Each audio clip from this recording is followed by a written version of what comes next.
بسم اللہ الرحمن الرحیم۔ السلام علیکم، آپ دیکھ رہے ہیں الف نیوز اور میں ہوں آپ کے ساتھ ماجد علی۔ شامل کرتے ہیں پاکستان اور دنیا بھر سے breaking news headlines. Iran کی اسرائیل پر بڑے حملے کی تیاری۔ ایرانی سپریم لیڈر آیت اللہ خامنائی نے ایک مرتبہ پھر حکام کو اسرائیل پر حملے کی تیاری کا حکم دے دیا۔ امریکی اخبار نے دعویٰ کیا ہے کہ اسرائیلی انٹیلیجنس حکام نے ایران کی جانب سے اسرائیل پر ایک اور حملے کی تیاریوں کا پتہ لگایا ہے۔ امریکی اخبار کے مطابق آیت اللہ خامنائی کا مشیر کا کہنا ہے کہ اسرائیل کو ایران پر حملے کا ایسا سخت جواب دیا جائے گا کہ اسے پچھتانا پڑے گا۔ دوسری جانب اسرائیلی وزیر اعظم نیتن یاہو نے دعویٰ کیا ہے کہ ایران پر حالیہ حملوں کے بعد ایران میں کسی بھی ہدف کو نشانہ بنانا ممکن ہے۔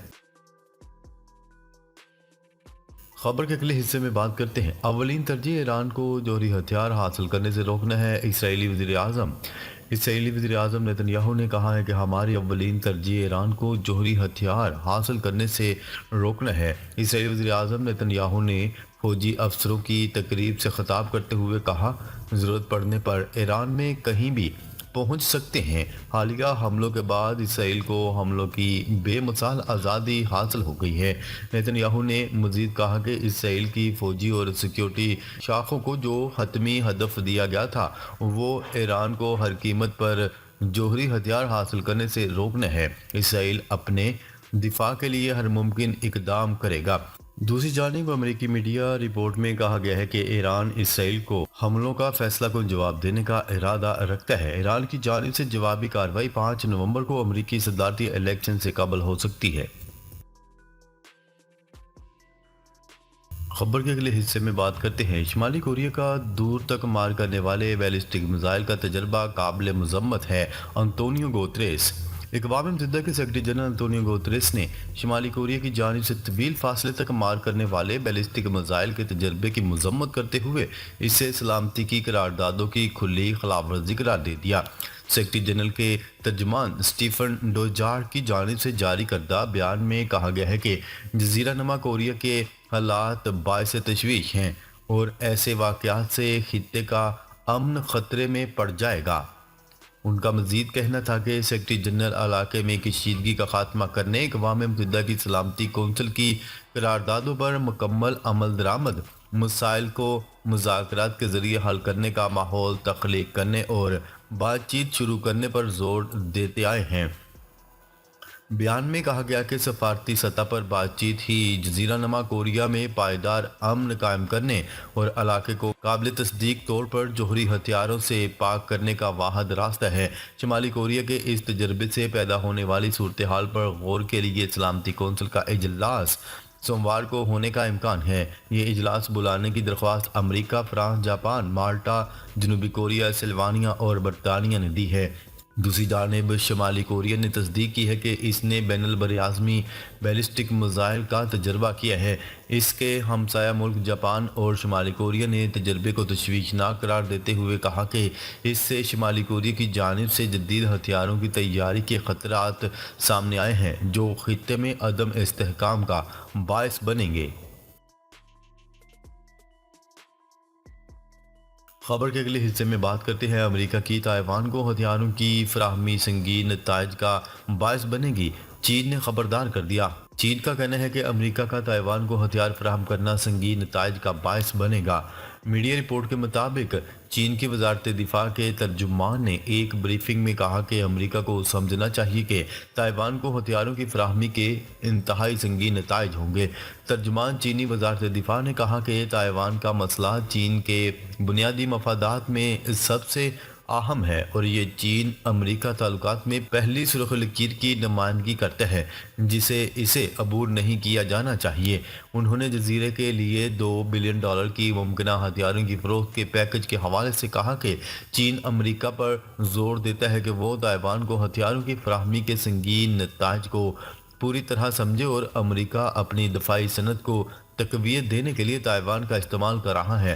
واضح ہے کہ امریکی محکمہ دفاع کے دفاعی سلامتی کو آپریشن ایجنسی نے اعلان کیا تھا کہ محکمہ خارجہ نے تائیوان کے لیے تقریباً $2 بلین مالیت کے ہتھیاروں کے پیکج کی منظوری دی ہے، جس میں national advanced surface to air missile system اور ریڈار سسٹم شامل ہوں گے۔ खबर के अगले हिस्से में बात करते हैं। इसराइली फौज ने मगरबी किनारे में ओनरवा का दफ्तर तबाह कर दिया। सरबरा ओनरवा फलस्तीनी पनाह गजीनों के लिए अक़वाम मुत्तहिदा की रिलीफ एंड वर्क्स एजेंसी ओनरवा के कमिश्नर फिलिप ने कहा कि जुमेरात को इसराइली बलडोजरों ने मगरबी किनारे के नूर शम्स कैंप में एजेंसी के दफ्तर को बलडोजरों की मदद से नुकसान पहुंचाया।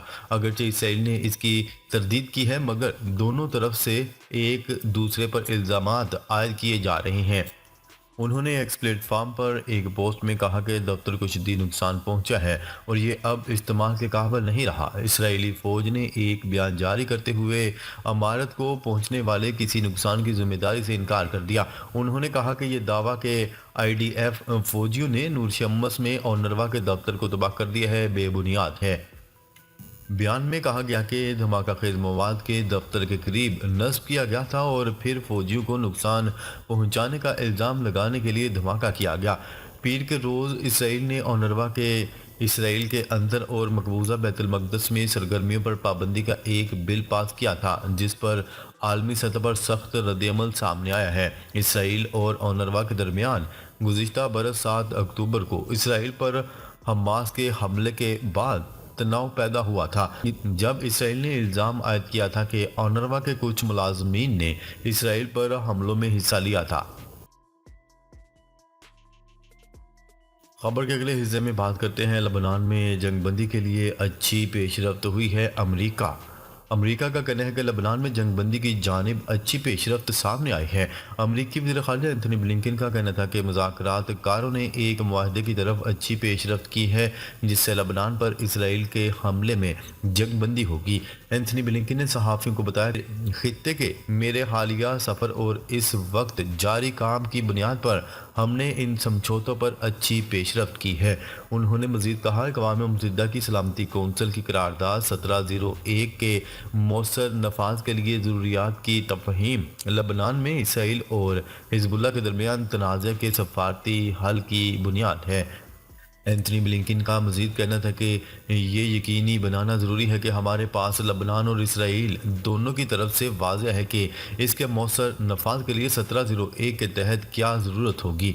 बैनुल-अक़वामी ख़बरसार इदारे की रिपोर्ट के मुताबिक इसराइली सरकारी मीडिया ने जंगबंदी तजवीज़ का मसवदा भी नशर कर दिया है। मसवदे में इसराइल और लबनान से अक़वाम मुत्तहिदा की करारदादों पर अमल दरामद का मुतालबा किया गया है। इसराइली मीडिया की रिपोर्ट्स के मुताबिक कहा जा रहा है कि 60 रोज़ा सीज़ फायर के दौरान मुकम्मल अमल दरामद को हतमी शक्ल दी जाएगी। इसराइली फ़ौज के इनखला के वक्त लबनानी फ़ौज की तैनाती फौरी तौर पर शुरू कर दी जाएगी, जबकि इसराइल जंगबंदी के 7 दिन के अंदर अंदर लबनान से अपनी फ़ौज निकाल लेगा। जबकि निगरान लबनानी वज़ीर आज़म नजीब मकाती की जानिब से उम्मीद का इजहार किया गया है कि चंद घंटे में सीज़ फायर हो जाएगा। वाइट हाउस का कहना है कि इसराइल लबनान सीज़ फायर से मुतल्लिक रिपोर्ट्स और मुसवदे गर्दिश कर रहे हैं, मगर इनसे मुज़ाकरात की आकाशी नहीं होती।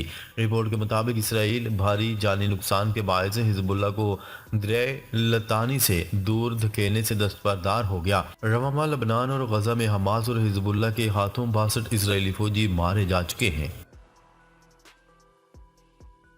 खबर के अगले हिस्से में बात करते हैं। पंजाब हुकूमत ने स्मोक को आफत करार दे दिया।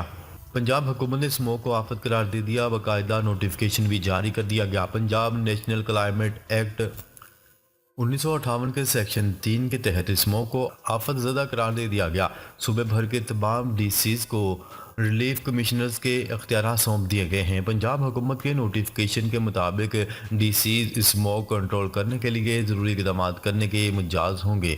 फसलों की बाक़ियात, सॉल्ट वेस्ट, कूड़ा करकट, शॉपिंग बैग्स, टायर और प्लास्टिक जलाने पर मुकम्मल पाबंदी होगी। गैर मुल्की खबरसार इदारे की गैर मियारी ईंधन के फ़रोख्त और इस्तेमाल पर भी पाबंदी आयद कर दी गई। इसके अलावा ट्रैफिक रुकावट का बायस बनने वाली पार्किंग का खात्मा किया जाएगा। पानी के बगैर स्टोन क्रश के इस्तेमाल पर भी पाबंदी आयद कर दी गई है। एमिशन कंट्रोल सिस्टम के तहत सनती यूनिट चलाने पर पाबंदी होगी। सड़कों से तजाज़ात का खात्मा यकीनी बनाया जाएगा। तर्जुमान के मुताबिक धुआं छोड़ने वाली गाड़ियों और इंडस्ट्रियल यूनिट के खिलाफ भी सख्त क्रैकडाउन किया जाए। नाजरीन, अब तक के लिए इतना ही। मज़ीद खबरें लेकर बहुत जल्द आपकी खिदमत में हाजिर होंगे। तब तक के लिए अपना ख्याल रखिएगा। अल्लाह निगहबान।